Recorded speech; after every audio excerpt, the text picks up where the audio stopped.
There is a moment, right after someone wounds you with their words or their silence or their betrayal, when your whole body wants to become a weapon.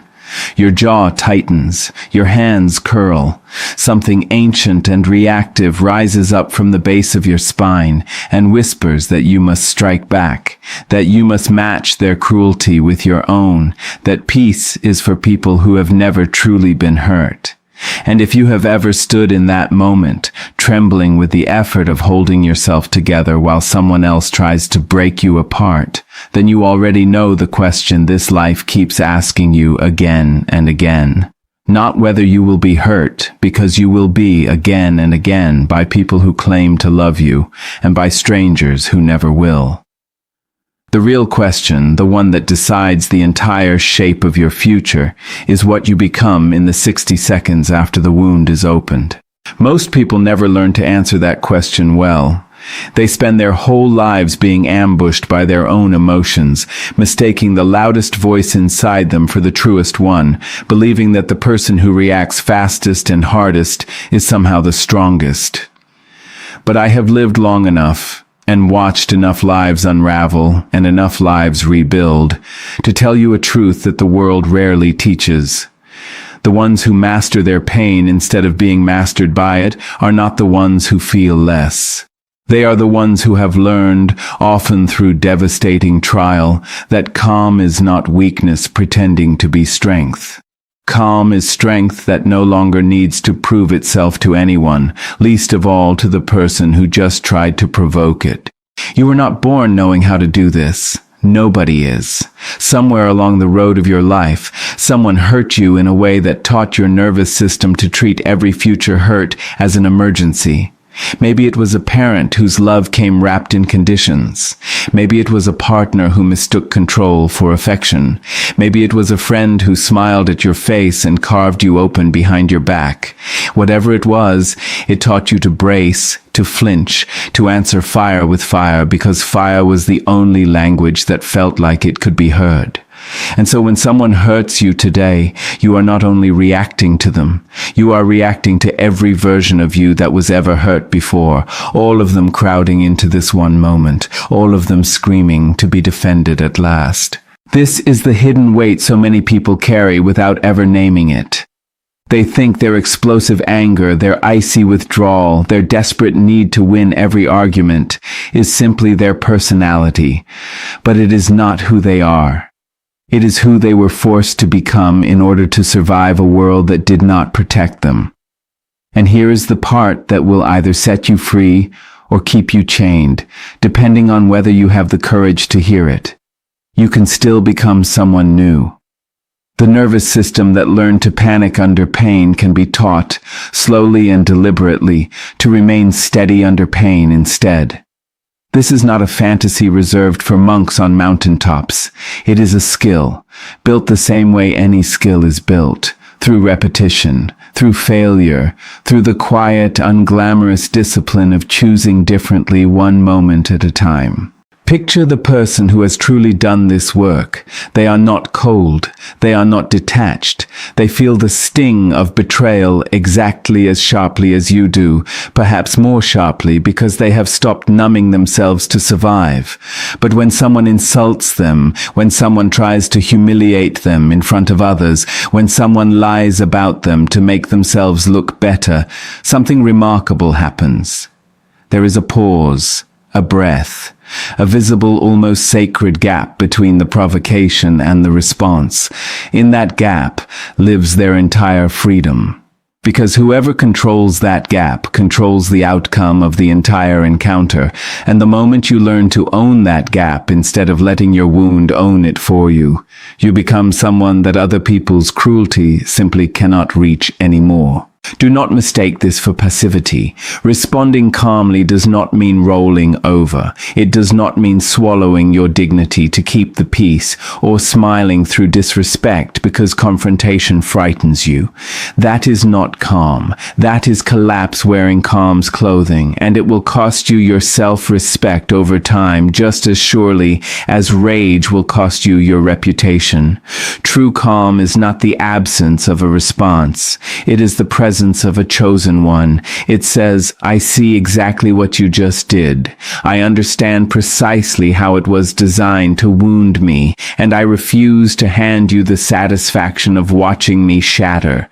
That refusal is not weakness. That refusal is one of the most powerful acts a human being can perform, because it takes back the only thing the other person was truly trying to steal from you in the first place, which was never your comfort. It was your control. Think for a moment about the people who have hurt you the most deeply in your life.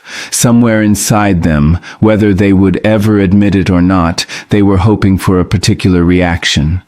The narcissist wants your rage, because your rage proves to them and to everyone watching that you are the unstable one, that you are the problem, that their cruelty was justified all along. The manipulator wants your desperation, your pleading, your willingness to abandon your own boundaries just to win back their approval, because your desperation confirms that they still hold the power in the relationship. The bully wants your visible pain, because your pain is the only proof they have that they still matter to somebody, even if that somebody hates them. Every person who hurts you on purpose is, in some hidden way, fishing for a specific reaction. And the day you stop giving them that reaction is the day their power over you begins to dissolve, slowly at first, and then all at once. This is why calm is not just a virtue. It is a strategy, and a devastating one at that. There is nothing more disarming to a person who thrives on chaos than someone who refuses to descend into chaos with them. You have felt this yourself, perhaps without naming it. Think of a time you tried to provoke someone, even gently, even in jest, and they simply would not take the bait. Did it not unsettle you a little? Did it not make you wonder, even briefly, whether the power actually belonged to them and not to you? That unsettling feeling is exactly what happens inside a person who tries to hurt you and finds, to their genuine confusion, that you have not broken. Your composure becomes a mirror they cannot stand to look into, because it reflects back to them the very control they have lost over themselves. But let us not pretend this is easy, because pretending helps no one. Staying calm when someone you love says something designed to cut you to the bone is one of the hardest disciplines a human being will ever practice. It requires you to sit inside real pain without letting that pain drive the car. It requires you to separate the story your mind wants to tell, the story where you must retaliate or you will be forever seen as weak, from the truth, which is that retaliation rarely heals anything and almost always deepens the wound on both sides. This separation between the story and the truth is where all real transformation begins. And it will cost you something every single time you choose it. It will cost you the temporary relief of the outburst. It will cost you the fleeting high of the perfectly cutting comeback. But what it buys you in return is something far more valuable and far more permanent. It buys you your own respect for yourself, which, once lost in the heat of reaction, is brutally difficult to win back. There is a particular kind of grief that comes from realizing how much of your life you have handed over to people who did not deserve the power you gave them. Every sleepless night spent replaying an argument, every ruined afternoon spent composing the perfect, scathing reply you never even sent, every version of yourself you abandoned just to prove a point to someone who was never going to change their mind anyway. That grief is valid, and you are allowed to feel it fully before you move forward from it. But do not let that grief convince you that it is too late to choose differently now. It is not too late. It is never too late to decide that your peace is worth more than being right in an argument with someone who was never arguing in good faith to begin with. Here is something almost nobody tells you about emotional discipline. And it might be the single most important thing in this entire message. You do not develop the ability to stay calm by waiting until you feel calm enough to try it.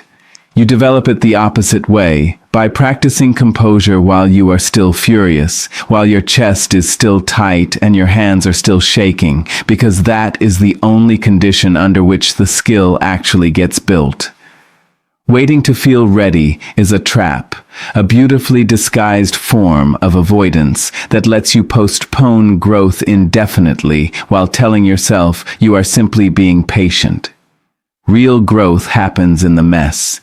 It happens when you are hurt and angry, and every instinct in your body wants to lash out, and you choose, deliberately and imperfectly, to breathe instead. You will not do it perfectly the first time. You may not do it perfectly the 10th time. But each attempt, even the failed ones, rewires something inside you that eventually becomes instinct. Consider the discipline required of a person who has been deeply wronged and still chooses to respond with dignity rather than vengeance. This is not weakness, and history is full of proof. The people who have changed the world, who have shifted the moral direction of entire generations, were rarely the loudest or the most reactive. They were the ones who absorbed staggering cruelty and answered it not with matching cruelty, but with an unbendable, almost frightening composure that made their opponents look small by comparison. That composure was not the absence of anger. It was anger transformed, disciplined, aimed with precision instead of scattered in every direction. You have that same capacity inside you, buried under years of learned reactivity, waiting for you to excavate it and put it to use. Let me speak plainly about what calm actually requires of you in the moment someone hurts you, because vague inspiration without practical truth is just another way of failing you. It requires you to notice the first flush of heat in your body, the tightening throat, the rising voice, and to treat that sensation as information rather than instruction. It requires you to ask yourself before you speak whether what you are about to say will still make you proud of yourself tomorrow. It requires you to accept that silence is sometimes the most powerful sentence you will ever deliver, and that walking away from a conversation that has become an attack is not surrender, it is strategy. It requires you to separate the urge to be understood in this exact instant from the wisdom of choosing a better instant to be understood in. None of this is comfortable. All of it is worth it. You must also understand that staying calm does not mean staying silent forever. There is a difference between composure and suppression, and confusing the two will poison you slowly from the inside. Composure means you delay your response until you can deliver it with clarity instead of chaos. It means you still say the hard thing, you still set the boundary, you still name the disrespect for exactly what it was, but you do it from a place of steadiness rather than from a place of panic. A boundary delivered calmly lands with far more authority than one screamed in the heat of the moment, because calm communicates certainty, and certainty is precisely what manipulative people fear most. They can survive your anger. What they cannot survive is your unwavering clarity. There will be people in your life who mistake your newfound calm for indifference, who accuse you of not caring simply because you have stopped performing your pain for their benefit. Let them believe what they need to believe. You do not owe anyone a visible breakdown as proof that their words affected you. Your healing does not require an audience, and the people who genuinely love you will notice, in time, that your calm is not coldness. It is the quiet, hard-won evidence that you have finally learned to protect the most valuable territory you own, which is your own inner peace. Anyone who resents you for refusing to be destabilized by them is, in truth, mourning the loss of the control they used to have over your emotions, and that mourning is not your responsibility to soothe. I want you to think for a moment about the version of yourself waiting on the other side of this discipline. Picture them clearly.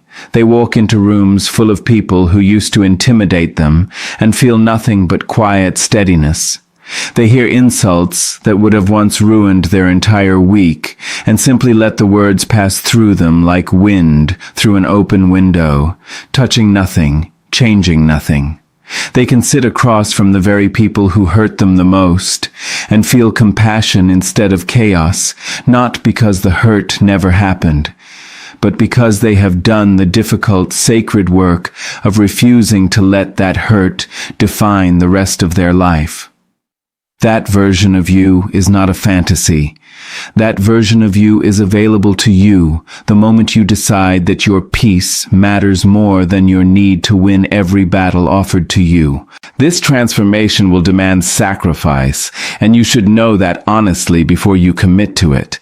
You will have to sacrifice the identity of the person who always has the last word. You will have to sacrifice the temporary satisfaction of watching someone squirm under your anger. You will have to sacrifice relationships with people who only ever wanted you around because you were an easy target for their chaos. People who will drift away once they realize you no longer play the role they assigned you. Let them go. Every person who leaves your life because you stopped reacting the way they needed you to react was never truly attached to you. They were attached to the version of you that could be controlled, and that version of you is not who you were built to become. Faith plays a quiet but essential role in this entire process. Whatever faith means to you personally, it is the belief that your restraint today is not weakness but investment, that the discipline you practice in private moments of provocation is slowly building a character that will serve you for the rest of your life, long after the person who hurt you today has been forgotten. It is trusting that justice does not always arrive in the form of your own retaliation, that some accounts settle themselves in ways you will never witness and do not need to witness, because your task was never to punish. Your task was only to protect your own peace, your own dignity, your own capacity to keep loving and living and building without becoming bitter in the process. There will be days when you fail at this. You will snap when you meant to breathe. You will say the thing you promised yourself you would not say. This does not erase your progress, and it does not disqualify you from continuing. Growth is never a straight line, and the people who have mastered emotional composure did not arrive there by never stumbling. They arrived there by getting back up after every stumble, by treating each failure not as proof that they cannot change, but as information about where the next layer of work needs to happen. Be patient with yourself the way you would be patient with someone you deeply loved, who was trying, imperfectly but sincerely, to become better. Remember also that calm is not something you perform only for the people who hurt you. It is something you owe to yourself first. Every time you choose steadiness over spiraling, you are not simply denying someone else the satisfaction of your collapse. You are protecting your own nervous system from the slow erosion that chronic reactivity causes over years, the raised blood pressure, the disrupted sleep, the way constant emotional warfare ages a person from the inside long before it shows on their face. Choosing calm is choosing your own longevity, your own clarity, your own capacity to still feel joy in a life that has not been entirely consumed by other people's chaos. So the next time someone hurts you, whether with a careless word or a calculated cruelty, I want you to remember this moment, this exact sentence, and let it anchor you. You do not have to answer fire with fire.